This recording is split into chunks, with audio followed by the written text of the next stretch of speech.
Buenos días, mi nombre es Horacio.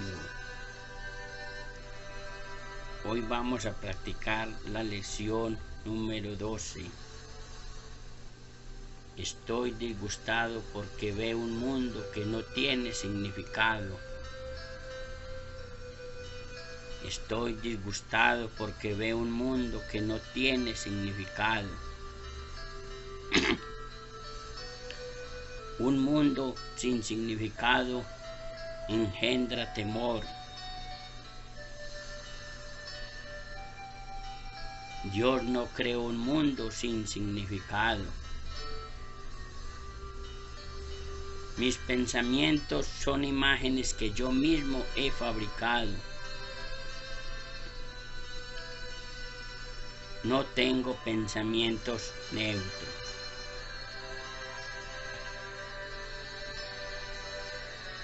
Hagamos una respiración triple. Inhalemos.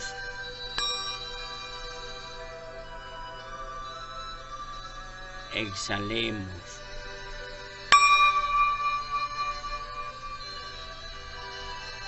Inhalemos.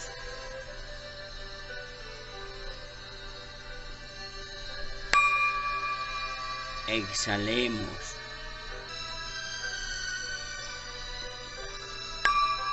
Inhalemos. Exhalemos. Gracias, Espíritu Santo.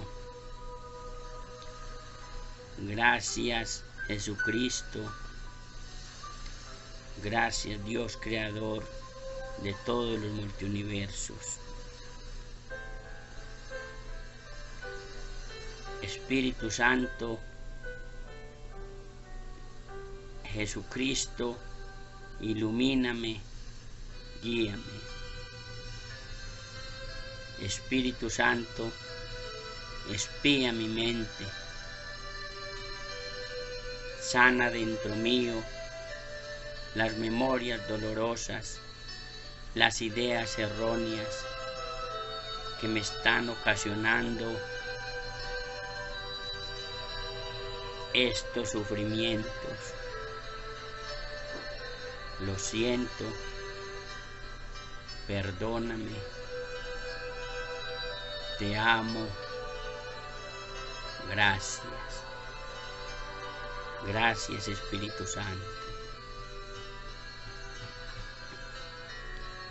Muy próximamente les voy a contar una historia. Apenas se terminen 4 videos de este médico espiritual que les está hablando sobre medicina cuántica. Esta historia se les voy a contar, pues yo no se las voy a contar, sino que se las voy a colocar. Es la historia más grande que todos tenemos que escuchar. No voy a decir el nombre. Estuvo aquí en la tierra hace muchos años.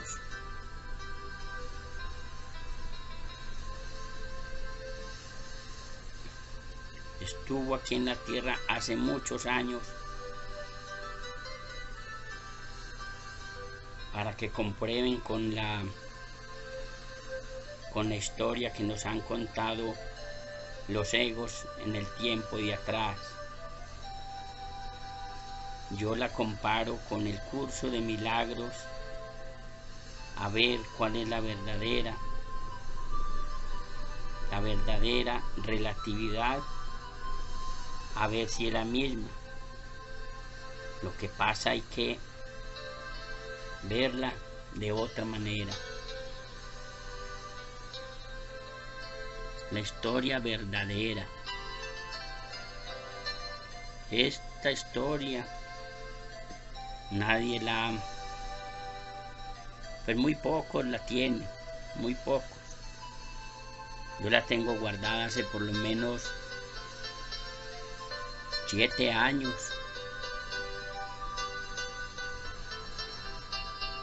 Este fenómeno que llamamos...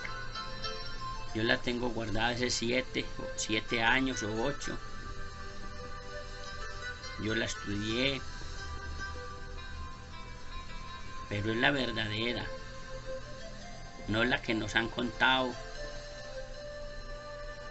de hace 2000 años atrás, de hace cientos de años. Muy próximamente, por dentro de 3 o 4 capítulos, para que no se la vayan a perder. Como es muy larga, yo se la voy poniendo por pedacitos, para que ustedes saquen conclusiones, saquen de dudas, se salgan de dudas, y ustedes ya verán qué hacen. Ustedes ya pues ya se ponen a pensar, no hacer juicios, no vayan a hacer juicios. No podemos juzgar, porque esas personas van en una línea del tiempo, y si las juzgamos, entonces nos quedamos aquí atrapados. Simplemente es para que comparen. Todo lo que yo le digo, no me crean lo que yo le digo, pero lo del curso de milagros y esa historia que le voy a contar es verdadera, es real, no es irreal como lo del ego. Todo lo del ego, eso es irreal, eso es ilusorio. Claro que esta también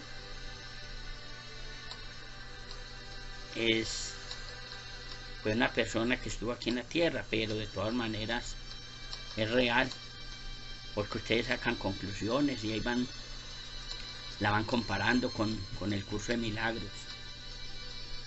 Yo por eso me fijé bien que no vaya a ser una historia que inventa la gente, porque eso que inventa la gente, eso es para mantenerlo a uno aquí encorralado, como hace el caballo. El caballo le dice al amo, allá en los trapiches: hoy fue el día que más andé, y se lo pasó fue andando en un solo punto. O sea, en los trapiches donde sacan la caña, le sacan la panela, le sacan el azúcar, la panela, dando vueltas y dando vueltas.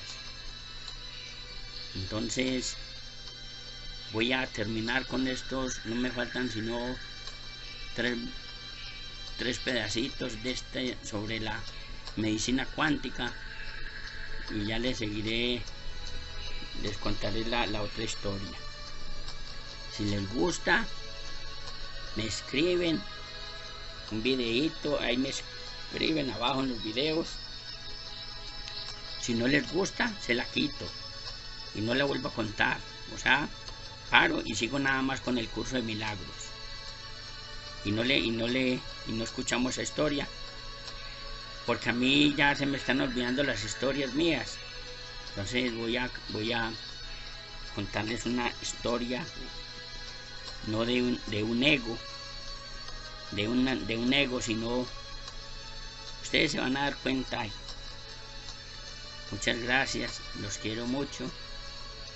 Empecemos pues aquí a terminar los videos del médico espiritual. Pensamiento. Y si entendemos cómo actúan estas moléculas, seremos capaces de resolver nuestros problemas. La ciencia, basada en el modelo materialista, ha intentado comprender los mecanismos de la enfermedad, con la esperanza de que si se comprenden los mecanismos de la enfermedad y se interfiere en esos mecanismos, debería ser posible eliminar la enfermedad. Por desgracia, esta estrategia no ha funcionado, porque los mecanismos de la enfermedad no son los que la causan. Además, las condiciones que llevan a la enfermedad no son las que llevan a la salud. La salud no es la mera ausencia de enfermedad, sino un estado de vitalidad, de energía, de creatividad, en definitiva, un estado superior de la conciencia. Veamos, pues, un modelo que va más allá del materialista.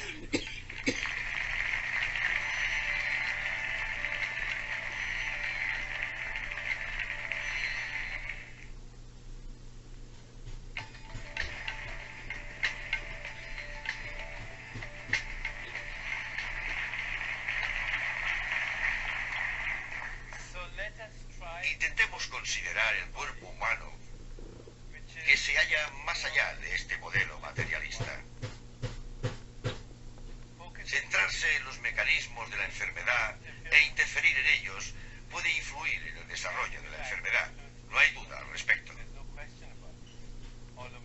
A pesar de que la medicina moderna esté basada en este eficaz modelo, se basa en la idea de que si sabemos cómo se multiplican las bacterias e interferimos en ese proceso con el antibiótico adecuado, no deberíamos volver a tener infecciones.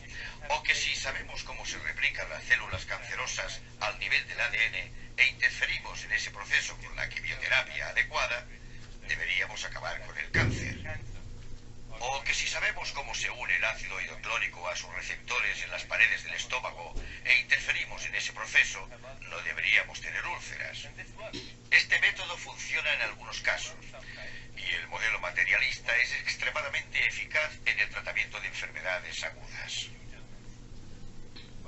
Pero si consideramos el espectro global de enfermedades en la sociedad, vemos que el modelo materialista no altera de forma significativa la incidencia general de la enfermedad en la sociedad, su incidencia, morbilidad y mortalidad. De hecho, cuando se trata una enfermedad, a veces se siembran inadvertidamente las semillas de una enfermedad futura. Se ha calculado que 1,5 millones de personas en Estados Unidos padecen anualmente de infecciones resistentes a antibióticos contraídos solo en hospitales. De hecho, miles de pacientes mueren de esas infecciones. Unos estudios han revelado que gastamos más de 3.000 millones de dólares al año en el tratamiento de infecciones iatrogénicas, es decir, infecciones contraídas en hospitales. Que la causa número 1 de la drogadicción en el mundo no son las drogas que se venden en la calle, sino las recetas prescritas por médicos. Que a pesar del hecho de que haya más investigadores del cáncer que enfermos de cáncer, la incidencia de esta enfermedad ha aumentado durante los últimos 30 años. Un médico amigo mío me comentó hace unos años que había más gente que vivía del cáncer que la que moría debido a él. Un estudio publicado hace unos años en el New England Journal of Medicine reveló que en un hospital universitario el 36% de los pacientes padecían de enfermedades iatrogénicas, es decir, enfermedades debidas a una intervención médica, enfermedades contraídas durante la hospitalización o una visita al médico. También se ha calculado que entre el 30 y el 50%, y en algunos estudios hasta el 80% de la población de Estados Unidos, Gran Bretaña y Canadá, toma un medicamento prescrito cada 24 horas.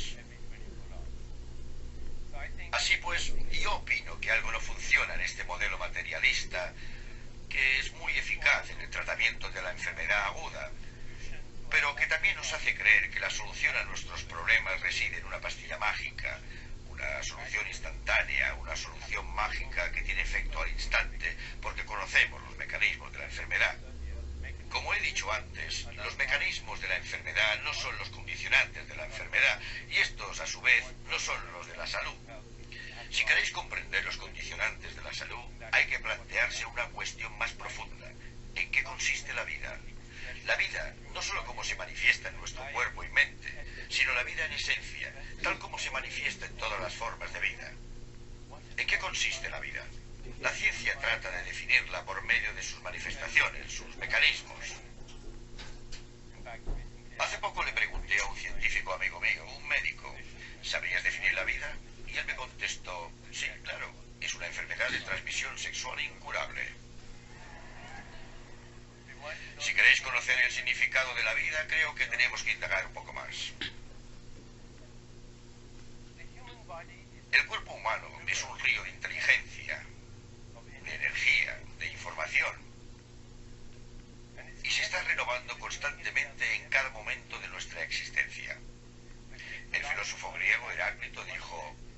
No se puede bañar uno 2 veces en el mismo río porque el agua fluye.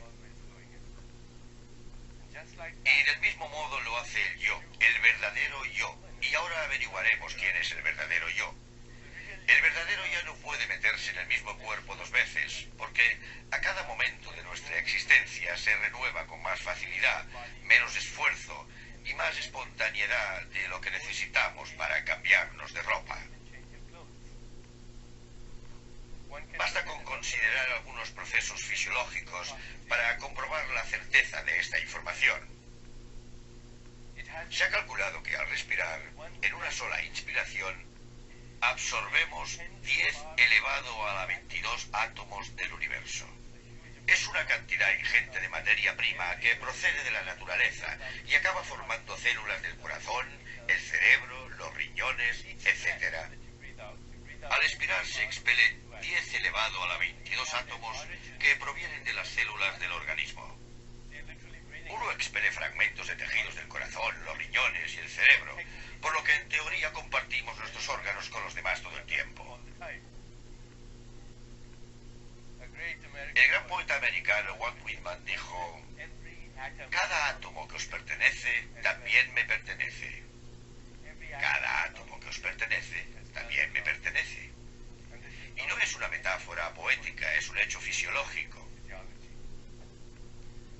En base a cálculos matemáticos, los científicos han realizado estudios de radioisótopos y han concluido que en este momento cada uno de nosotros puede tener en su cuerpo al menos 1 millón de átomos que estuvieron en el cuerpo de Jesucristo, o Buda, o Mahatma Gandhi, o Gengis Khan, o Saddam Hussein, o cualquier otra persona que se os ocurra. Durante las últimas 3 semanas, 1000 billones de átomos, 10 elevado a la 15, han circulado por nuestro cuerpo, que han circulado por el cuerpo de cada una de las especies de nuestro planeta. Un árbol africano, una ardilla siberiana o un campesino chino pueden ser la materia prima de nuestro cuerpo físico. Hace 3 semanas flotaba por esos otros seres. Se calcula que en menos de un año, uno renueva el 98% de los átomos del cuerpo. Por tanto, a nivel atómico, uno fabrica un nuevo hígado cada 6 meses, una nueva piel cada mes, un nuevo revestimiento del estómago cada 5 días, un nuevo esqueleto que, a pesar de ser tan duro y sólido que parece permanente, es un órgano dinámico que se renueva cada 3 meses. Y el ADN, la materia prima genética del cuerpo que almacena la información de millones de años de evolución, la materia prima fundamental, es decir, el carbono, el hidrógeno, el oxígeno, el nitrógeno, va y viene cada 6 semanas, casi como aves migratorias. Si uno piensa qué es su cuerpo físico, estaremos ante un dilema puesto que ¿a qué cuerpo nos referimos? Os doy esta conferencia con mi modelo de 1995, creo. La última vez que vine a Los Ángeles a dar esta conferencia, traje el mismo maletín, pero no el mismo cuerpo físico, porque el cuerpo físico ha reciclado la tierra, el agua y el aire. Ha reciclado el carbono, el hidrógeno, el oxígeno, el nitrógeno y otros elementos de la tabla de este fenómeno que llamamos pensamiento. Y si entendemos cómo actúa...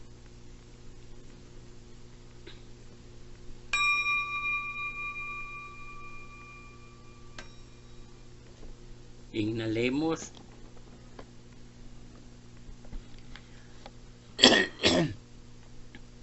Exhalemos.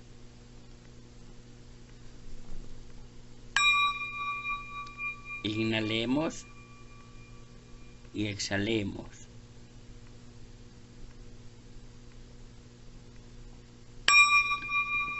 Inhalemos y exhalemos. Gracias, Espíritu Santo. Gracias, Jesucristo. Gracias, Dios Creador de todo el universo. Y gracias a las personas que han estudiado en este planeta. Gracias a los científicos. Gracias que nos trae esta valiosa información aquí y ahora en este instante presente. Muchas gracias.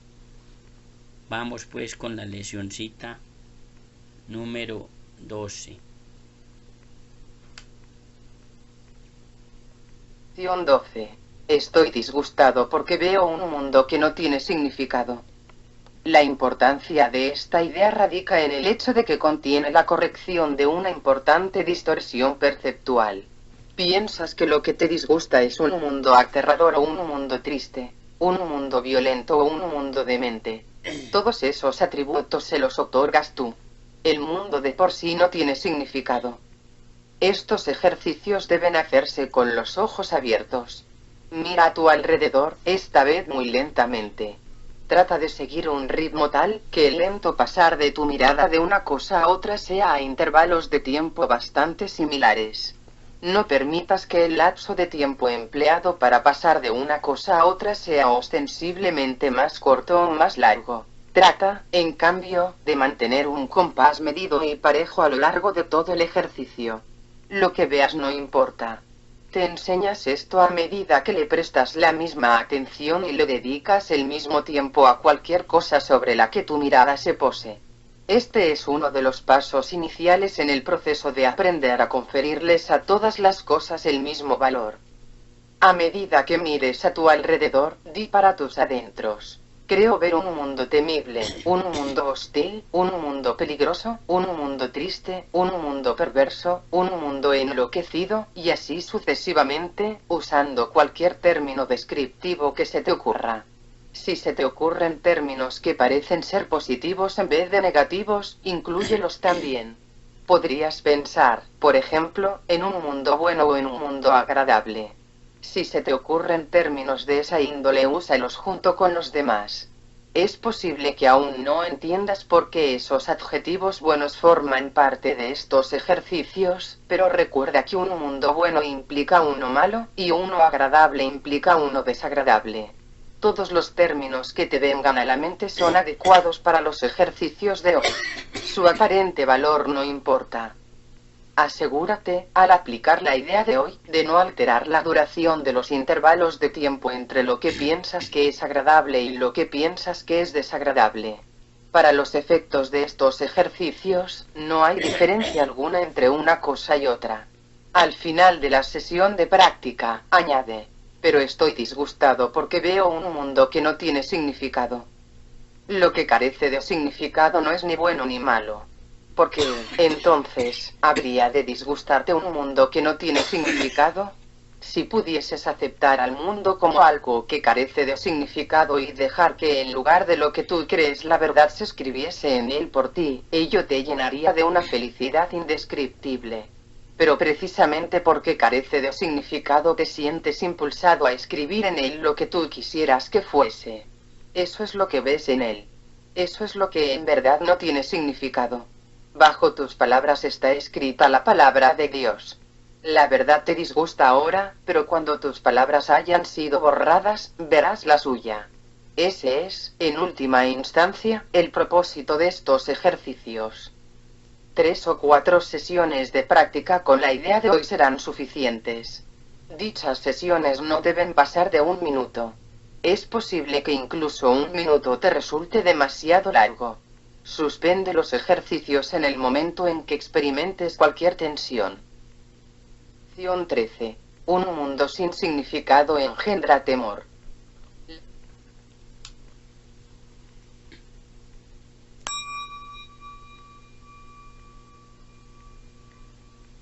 Inhalemos.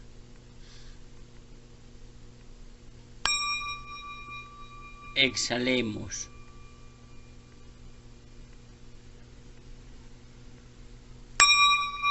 Inhalemos.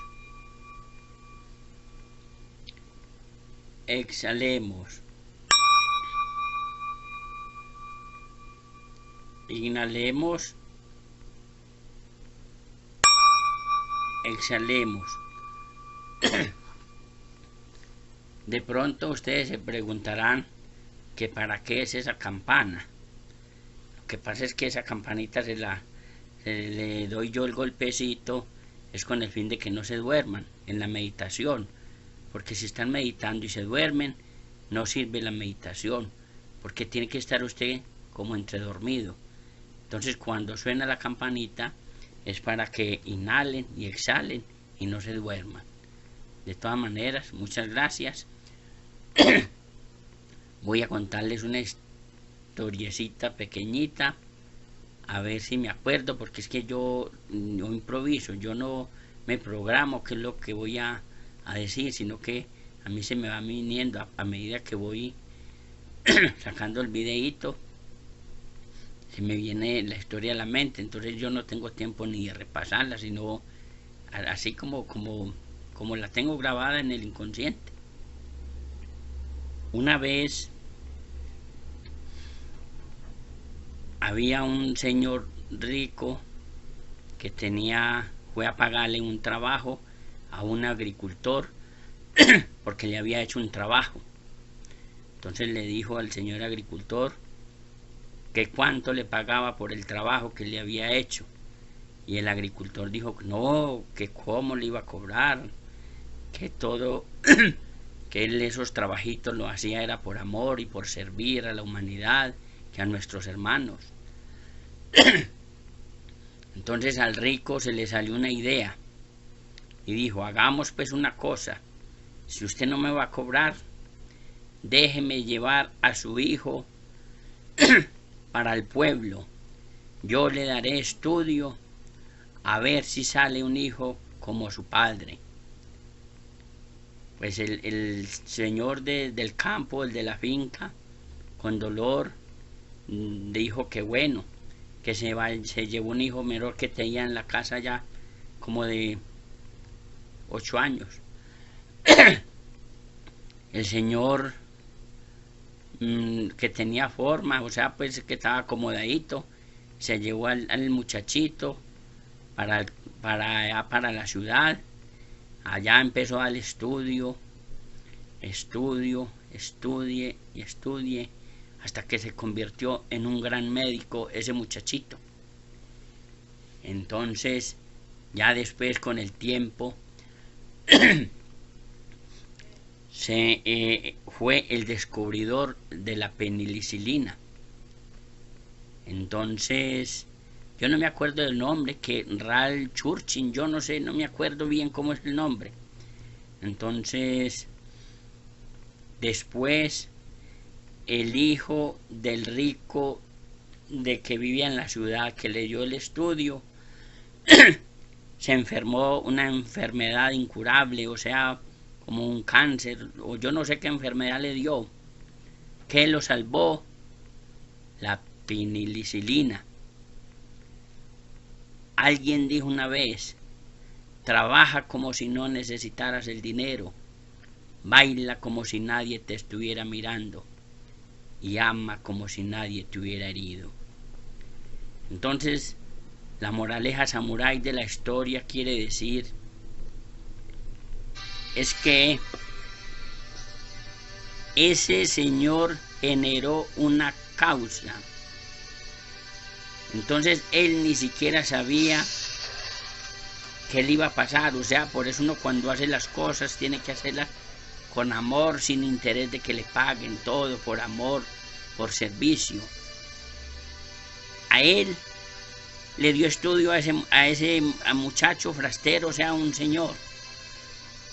Después el hijo de ese señor de la ciudad del acomodado se le enfermó de cáncer o de una enfermedad incurable. ¿Qué salvó a ese muchacho, a ese hijo de ese señor? La penicilina. ¿Gracias a quién? Al médico, al hijo del campesino, porque le dio el estudio él mismo.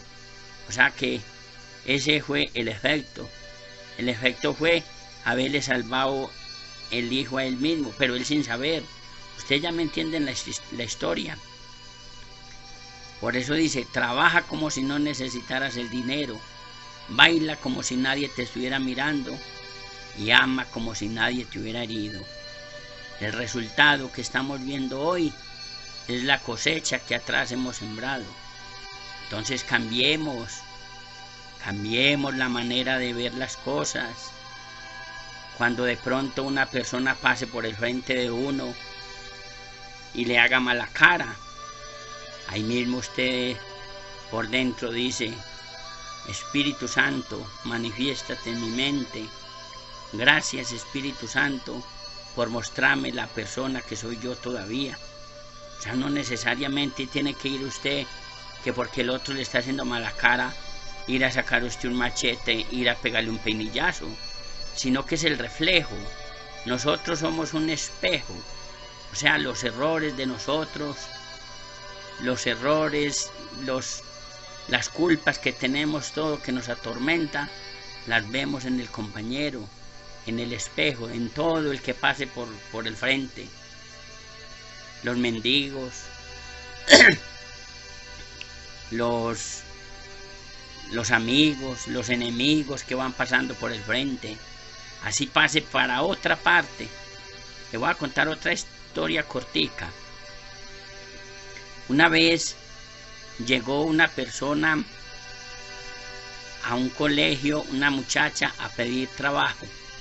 Esta historia se la estoy contando es con el fin sobre la lección que sigue enseguida, porque de pronto no la entienden. Entonces yo le estoy dando pistas. Yo le estoy dando pistas sobre la lección que viene enseguida.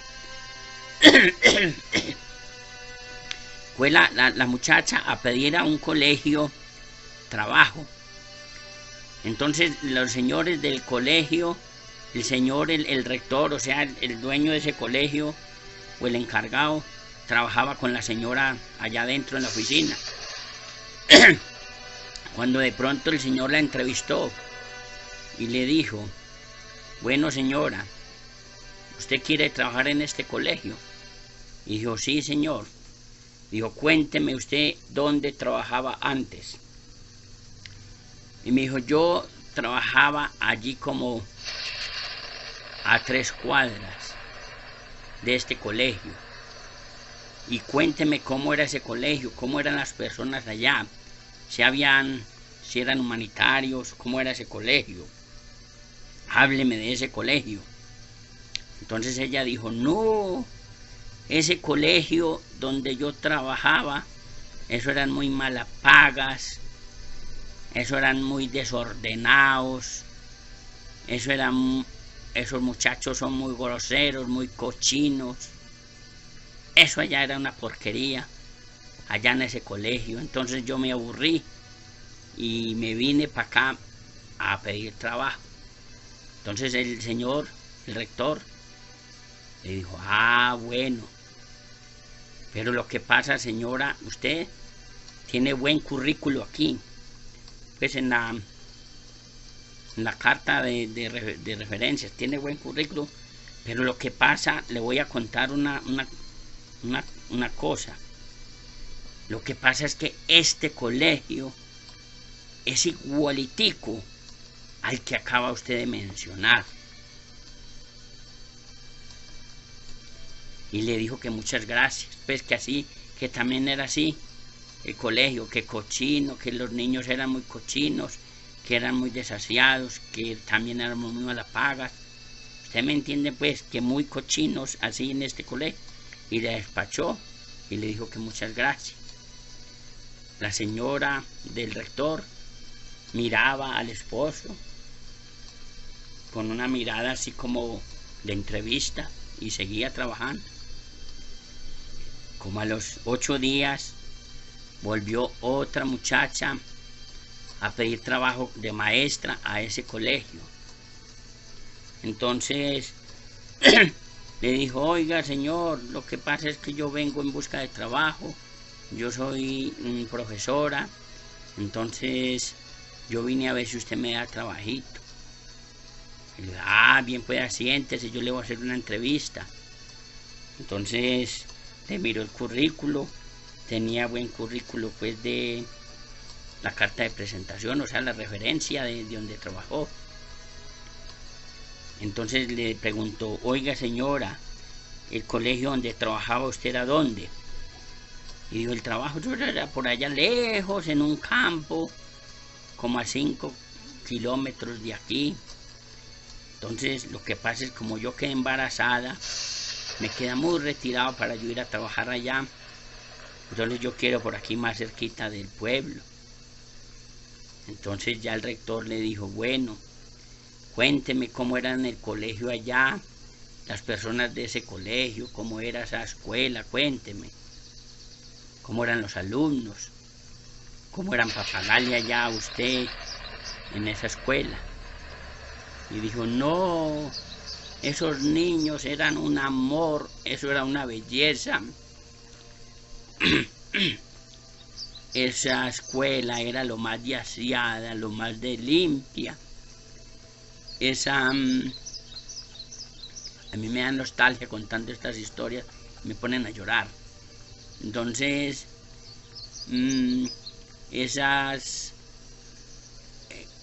esos alumnos, un buen compañerismo, todos los profesores, muy buen compañerismo. Eso era una berraquera. Yo porque quedé en embarazo y si no, seguiría ya trabajando. Entonces le dijo, señora, le voy a contar una cosa. Venga el lunes a trabajar, porque aquí este colegio es igualitico a como es el de allá donde trabajaba usted. Puede venir a trabajar el lunes o cuando le quede fácil. Y le dio el trabajo. Entonces la señora del rector lo miraba a los ojos y se quedaba toda asustada, que por qué a una les decía que no y a otra les decía que sí.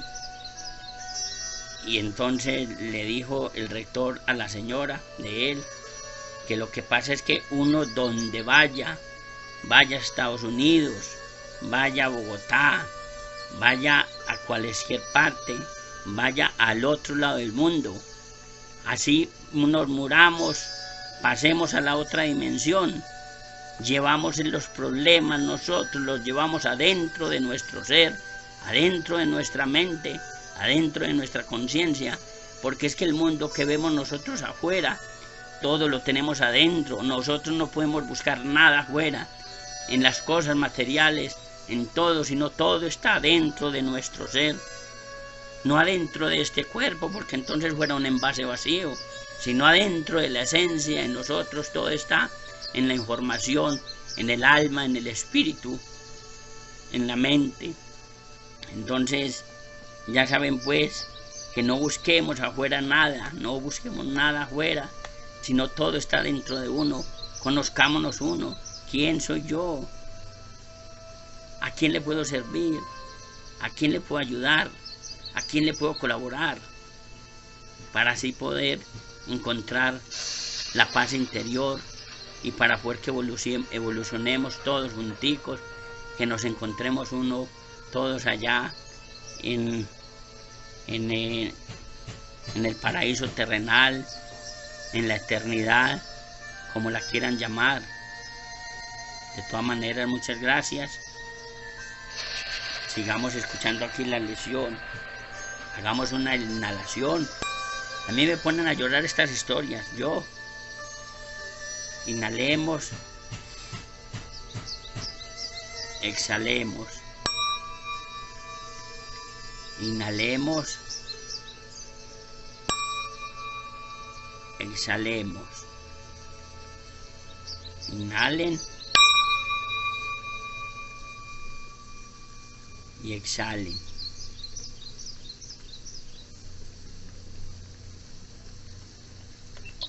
¿Cómo debe pasar el día el maestro de Dios?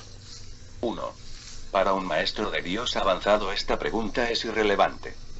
No tiene un programa fijo, pues las lecciones cambian de día en día. Pero el maestro de Dios está seguro de una sola cosa: las lecciones no cambian al azar. Al darse cuenta de esto y entender que es verdad, el maestro descansa contento. Se le dirá cuál ha de ser su papel, hoy, mañana y siempre. Y aquellos que compartan ese papel con él le encontrarán para que juntos puedan aprender las lecciones de ese día. Nadie de quien él tenga necesidad estará ausente. No se le enviará nadie que no tenga un objetivo de aprendizaje ya establecido y que pueda aprender ese mismo día. Para el maestro de Dios avanzado esta pregunta es, por consiguiente, superflua. Ya la planteó y ya se le contestó, y él se mantiene en continuo contacto con la respuesta. Ya lo tiene todo, y ve desplegarse ante él, seguro y libre de obstáculos, el camino que tiene que recorrer. 2. ¿Pero qué ocurre con aquellos que todavía no han alcanzado la certidumbre que él posee? Esos aún no están listos para una falta de estructura así. ¿Qué es lo que tienen que hacer para aprender a entregarle el día a Dios? Hay algunas reglas generales a seguir, aunque cada cual debe usarlas a su manera como mejor pueda. Las rutinas, como tales, son peligrosas porque se pueden convertir fácilmente en dioses por derecho propio y amenazar los mismos objetivos para las que fueron establecidas. Se puede decir, por lo tanto, que, en términos generales, es mejor comenzar el día bien. Siempre es posible, no obstante, comenzar de nuevo, si no se comenzó debidamente. Con todo, es obviamente ventajoso comenzarlo bien y de esta manera ahorrar tiempo. 3. En un principio, es aconsejable pensar en función del tiempo. Aunque este no es de ningún modo el criterio esencial, probablemente es el más fácil de observar al principio. Inicialmente se hace hincapié en ahorrar tiempo, que si bien sigue siendo importante a lo largo de todo el proceso de aprendizaje, se recalcará cada vez menos. De entrada, podemos decir con seguridad que el tiempo que se dedica a comenzar bien el día ciertamente ahorra tiempo. ¿Cuánto tiempo debe emplearse en ello? Eso depende del mismo maestro de Dios, quien no puede adjudicarse a sí mismo ese título hasta que haya completado el libro de ejercicios, ya que estamos aprendiendo dentro del marco de este curso.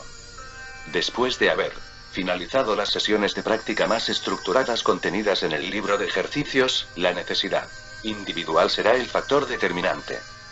4. Este curso es siempre práctico. Puede ser que el maestro de Dios no se encuentre en una situación que sea conducente a pasar unos minutos en un estado de quietud nada más despertarse.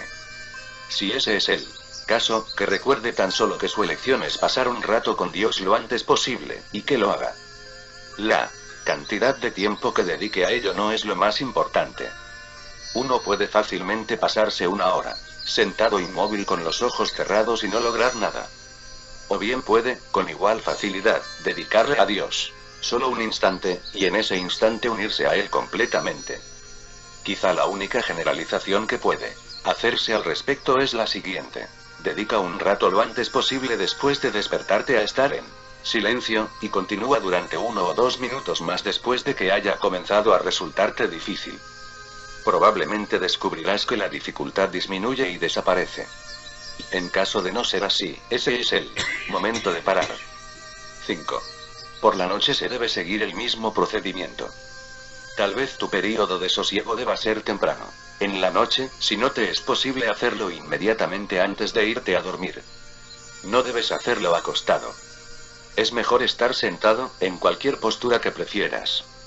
Habiendo completado el libro de ejercicios, seguramente habrás llegado a algunas conclusiones al respecto.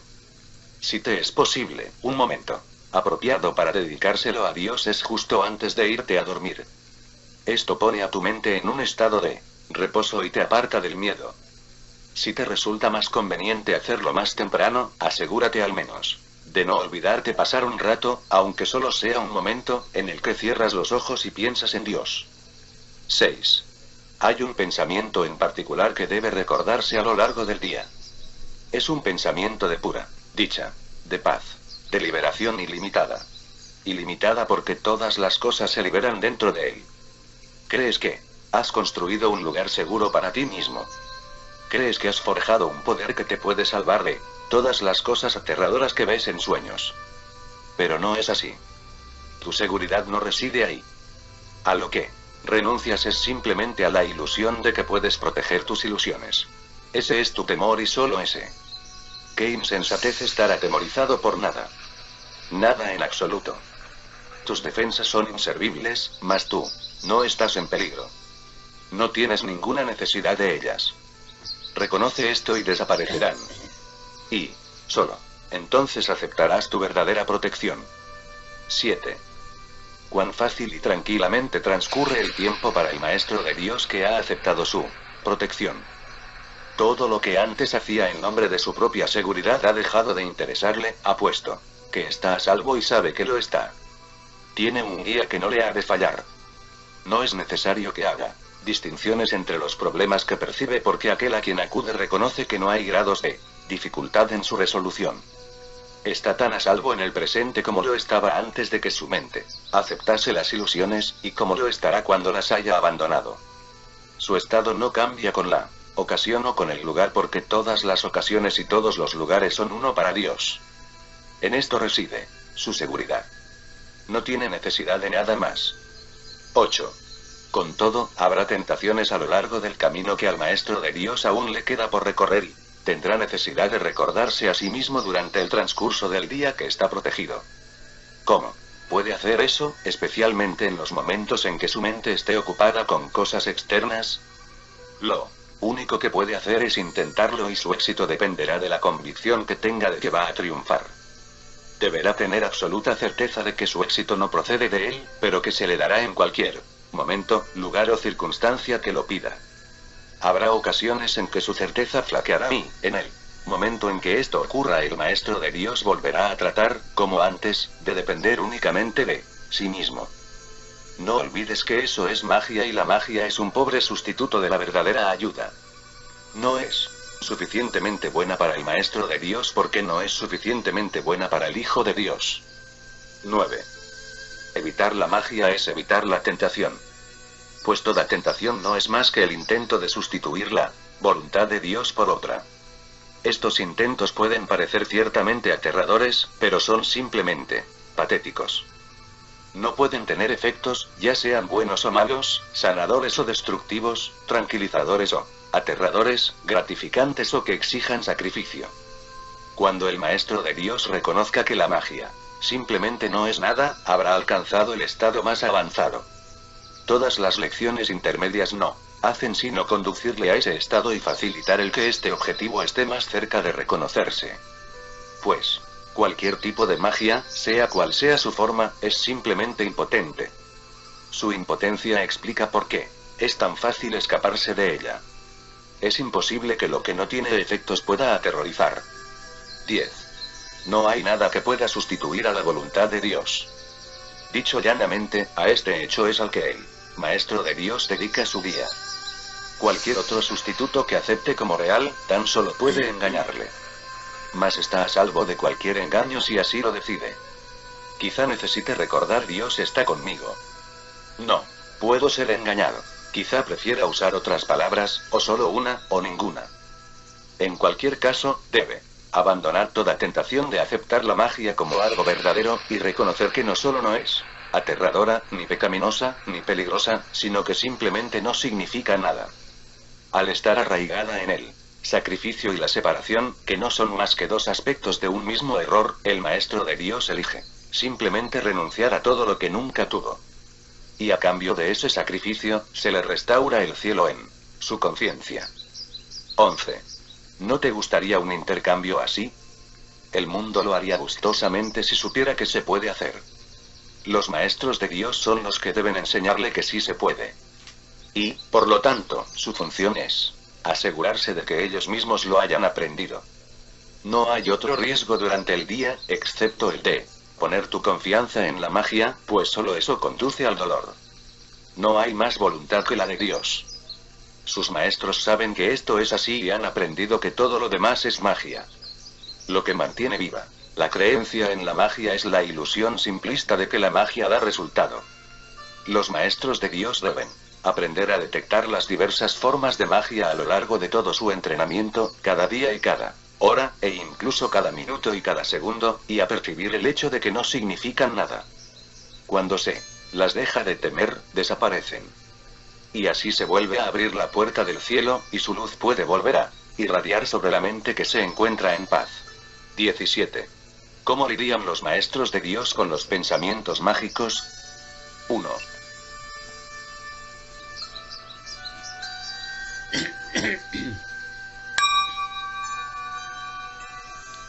Inhalamos.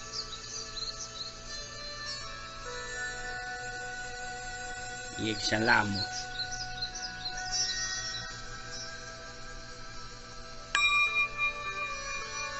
Inhalamos.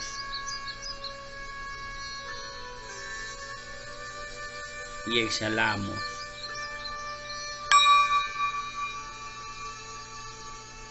Inhalamos.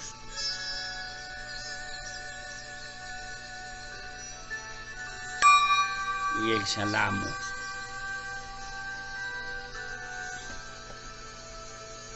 Hagamos una oracioncita. Espíritu Santo, manifiéstate en mi mente. Espíritu Santo, espía mi mente, sana dentro mío las memorias dolorosas, las ideas erróneas que me están ocasionando esta tristeza. Lo siento, perdóname, te amo, gracias. Estas oraciones hay que hacerlas es con convencimiento, para convencer la mente, no decirlas por decirlas, sino convencimiento, o sea, con ese amor, para poder que vaya cambiando nuestra mente y se nos vayan acercando los átomos de Jesucristo y se impregne todas las células y empecemos a renacer, a ir renaciendo paso a paso. Nos vamos volviendo más fuertes, más sabios, y uno de pronto, ustedes al otro día no se queden en las casas encerrados, sino que salen para afuera, para la manguita, para otro lado. Automáticamente les va viniendo la sabiduría de Jesucristo, porque Albert Einstein dijo una vez que uno, cuando uno pide el milagro, y el milagro, si usted se queda en el mismo punto, no le viene el milagro. O sea, usted se va para otra parte y automáticamente llega el milagro, o sea, le llega la idea. Él estaba una vez sentado, Albert Einstein, sentado en una silla en el parque, cuando de pronto miró arriba a la torre de la iglesia y vio que el reloj de la torre de la iglesia era más lento que el reloj de él, y se asustó y empezó a estudiar, y ahí fue donde descubrió las leyes de la relatividad del universo, que el universo era curvo, o sea, todo el tiempo es curvo, el tiempo, él se dobla como doblando usted una cobija. El tiempo no es lineal, como dicen, sino que él se dobla. Como muy pronto dicen los científicos, pues los egos, pero los científicos están muy evolucionados. El planeta está pasando por una zona nula, y como que va a entrar a un agujero de gusano. Entonces, en esa entrada, ese agujero de gusano, ahí es donde se va a parar el tiempo. Se va a parar el tiempo aquí. No es para meterles miedo ni terrorismo, no, sino que se para el tiempo. Vamos a dar ese salto cuántico dimensional. Entonces, no se sabe cuándo. Puede ser la semana que entra, como puede ser de aquí a un mes, como puede ser de aquí a 2 años, como puede ser de aquí a 20 años. Eso no lo sabe sino Dios. Entonces vamos a pasar a un agujero de gusano. Todo el planeta Tierra entra por ese agujero de gusano y vamos a ver otra realidad, vamos a ver las cosas de otra manera. Entonces por eso tenemos que perdonar a todo el mundo, pero no porque va a pasar eso, no, sino para poder evolucionar, para poder cambiar, para poder mejorar. Porque allá, todos los que hagamos este curso de milagros, en mi burbuja, el Espíritu me dice que todos estos que hagamos este curso de milagros, vamos a salvar el mundo. ¿Por qué? Porque como hay muchos miles de... El Espíritu sabe todo, pero en las conciencias de nuestro hermano, hay muchos que no están, que están dormidos, todos estamos dormidos. Entonces vamos a despertar conciencia. No es que nos vamos a ir para otra parte, o vamos a ir para... sino que cambia, despierta la mente, despierta la conciencia. Y al despertar conciencia, como nosotros sacamos tiempo para Dios, vamos a tener que enseñarles a nuestros hermanos, porque allá ya no necesitamos de trabajar, ya no necesitamos muchas cosas que pasan aquí en este planeta, o en este sueño, en esta proyección, en este sueño ilusorio. Allá va a ser más diferente, allá va a ser todo, se nos va a dar, allá las puertas van a ser abiertas para todo el mundo, la información, no van a haber policías, no van a haber tráficos, no van a haber guerras, no va a haber maldad, todo va a ser en paz, una relatividad sana, o sea, el paraíso terrenal, porque Dios, Él no va a destruir este planeta Tierra, porque es que Dios no lo destruye, sino que es el hombre. El mismo hombre se destruirá a sí mismo con su propio invento. Él mismo va a ocasionar esos caos, pero no los podemos juzgar porque ellos están haciendo el trabajo de ellos, están haciendo una misión aquí en la tierra, no los podemos juzgar. De todas maneras tenemos que prepararnos, por eso es obligatorio este curso. O si no se siente obligado, si no está preparado, váyase más bien a rascar la señora o a rascar la novia, pero si empieza este curso tiene que ser obligado, porque es para poder salvar a su mamá, salvar a su papá, salvar al entorno, como dice el curso de milagros, que puede ser con un sola alma, un solo espíritu, que perdonemos a todo el planeta, todos tenemos un renacimiento. O sea, tiene que haber un Jesús, tiene que haber otro Jesús aquí para poder. Entonces entre todos nos vamos ayudando, nos vamos colaborando para poder tener ese renacimiento. O sea, eso es otro sueño.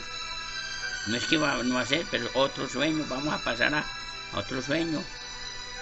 O sea, nosotros haciendo este curso, lo que yo he entendido es que llevamos millones de años dormidos, pero haciendo este curso nos vamos a ganar por lo menos 4 o 5 millones de años de evolución. No vamos a tener que ir a otros planetas a experimentar el pasado, a volver a repetir el pasado, sino que ya vamos a estar vivos con Dios, con Jesucristo, vamos a estar todos junticos, porque es que la muerte no existe, sino que vamos a pasar a otra dimensión, a la cuarta dimensión. Allá el peso de nosotros, el cuerpo según el peso que nos van a dar a nosotros, ya no vamos a pesar 80 kilos,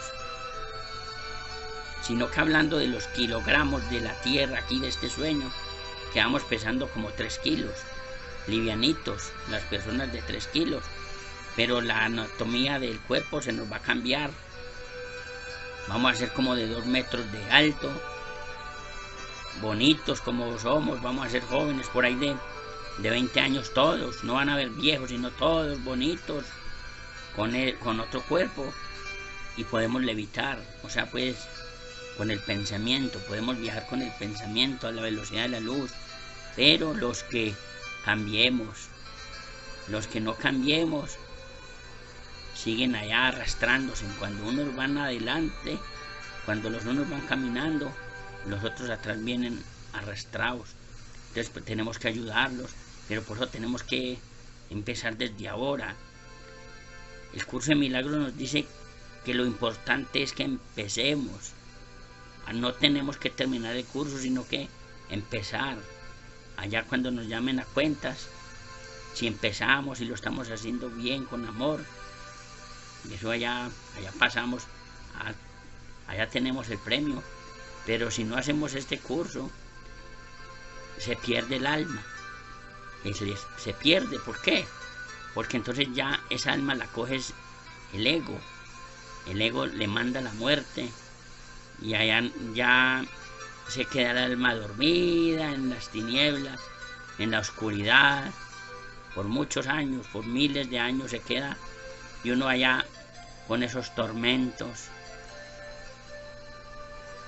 repasando la vida, no sabe si está muerto, si está vivo. Eso es allá uno en la oscuridad, en las tinieblas. ¿Por qué?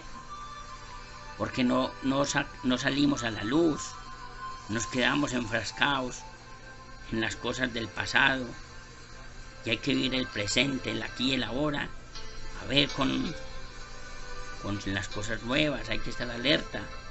Cómo nos quedamos, hay veces 4, 5 o 6 horas viendo películas de terror, viendo películas de pornografía, viendo por ahí, póngase a gatear una muchacha por ahí, y verá que se queda hasta 3 o 4 horas en un hueco, así sea incómodo ya para caerse uno, y se queda hasta 3 y 4 horas gateando. Ahí es donde mi Dios le manda a uno, o sea, queda uno ciego. Entonces por eso hay donde uno, por eso cuando Jesucristo, que es que resucitaba a la gente, Él no resucitó a nadie, Él no hizo ningún milagro, sino que ya la gente veía las cosas de otra manera. Cuando cambiaban la manera de hablar, la manera de pensar, la manera de sentir, la manera de actuar, le cambia otras percepciones. O sea, con el curso de milagros, yo por eso es que yo no me dejo engañar tan fácil. Este curso de milagros sí esta es la verdadera sabiduría, porque ustedes van a comparar con el otro, con la otra historia, que muy pronto se las coloco en audio para que la escuchen y comparen y verán. Bueno, muchas gracias. Vamos a escuchar la lectura.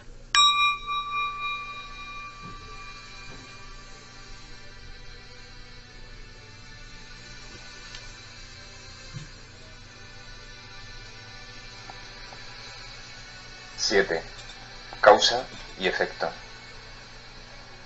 Puede que todavía te quejes de que tienes miedo, pero aún así sigues atemorizándote a ti mismo. He indicado ya que no puedes pedirme que te libere del miedo. Yo sé que no existe, pero tú no. Si me interpusiese entre tus pensamientos y sus resultados, estaría interfiriendo en la ley básica de causa y efecto, la ley más fundamental que existe. De nada te serviría que yo menospreciase el poder de tu pensamiento.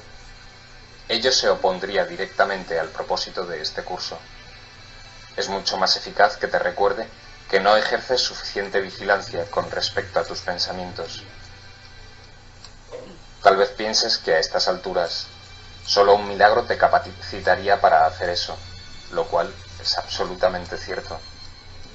No estás acostumbrado a pensar con una mentalidad milagrosa, pero se te puede enseñar a pensar de esa manera. Todos los obradores de milagros necesitan este tipo de instrucción. No puedo permitir que dejes de vigilar a tu mente, ya que de otro modo no podrías ayudarme. Obrar milagros requiere el que uno se dé cuenta plenamente del poder de los pensamientos, a fin de evitar las creaciones falsas. De lo contrario, sería necesario un milagro que rectificase a la mente misma, proceso circular este que no propiciaría el colapso del tiempo, que es para lo que el milagro se concibió. El obrador de milagros debe poseer un genuino respeto por la verdadera ley de causa y efecto, como condición previa para que se produzca el milagro. Tanto el milagro como el miedo proceden de pensamientos. Si no eres libre de elegir uno, tampoco serás libre de elegir el otro. Al elegir el milagro, rechazas el miedo, aunque solo sea temporalmente. Te has sentido temeroso de todo el mundo, de todas las cosas. Tienes miedo de Dios, de mí y de ti mismo. Nos has percibido erróneamente o creado falsamente y crees en lo que has fabricado. No habrías podido hacer nada de eso si no hubieses tenido miedo de tus propios pensamientos. Los temerosos no pueden sino crear falsamente, puesto que perciben erróneamente la creación. Cuando creas falsamente, no puedes sino sufrir. El principio de causa y efecto se convierte ahora en un verdadero catalizador, aunque solo sea temporalmente. En realidad, causa es un término que le corresponde propiamente a Dios, y su efecto es su Hijo. Esto supone una serie de relaciones de causa y efecto completamente diferentes de las que tú introduces en tus creaciones falsas. El conflicto fundamental en este mundo es, pues, entre la creación y la creación falsa. Todo miedo está implícito en la segunda, y todo amor en la primera. El conflicto es, por lo tanto, entre el amor y el miedo. Ya hemos dicho que crees que no puedes controlar el miedo, porque tú mismo lo inventaste, y tu creencia en él parece ponerlo fuera de control. Sin embargo, todo intento de resolver el error tratando de dominar el miedo es inútil.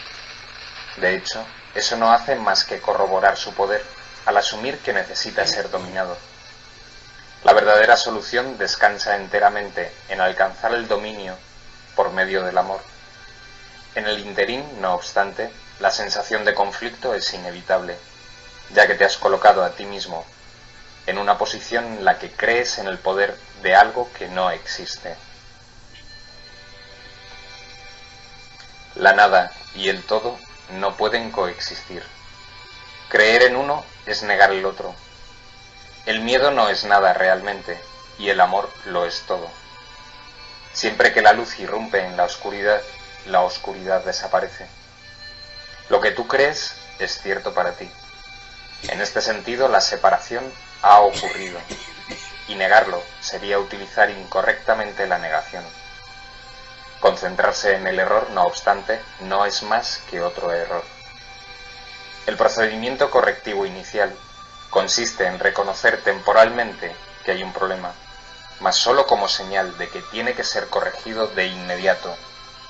Esto da lugar a un estado mental en el que la expiación puede ser aceptada sin demora. Debe señalarse, no obstante, que en última instancia no puede haber transigencia alguna entre lo que es todo y lo que no es nada. El tiempo es esencialmente un recurso por medio del cual se puede abandonar toda idea de transigencia al respecto. Este proceso parece ser gradual, debido únicamente a que el tiempo en sí comprende intervalos que no existen.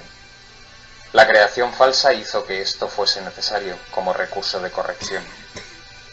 La aseveración, porque tanto amó Dios al mundo, que le dio su unigénito Hijo, para que todo el que crea en él no perezca, mas tenga vida eterna, necesita solamente una leve corrección para que tenga sentido en este contexto. Se lo dio a su unigénito Hijo. Debe observarse con especial atención que Dios tiene solamente un Hijo. Si todas las creaciones de Dios son hijos suyos, cada una de ellas tiene que ser parte integral de toda la filiación. La filiación, en su unicidad, trasciende la suma de sus partes.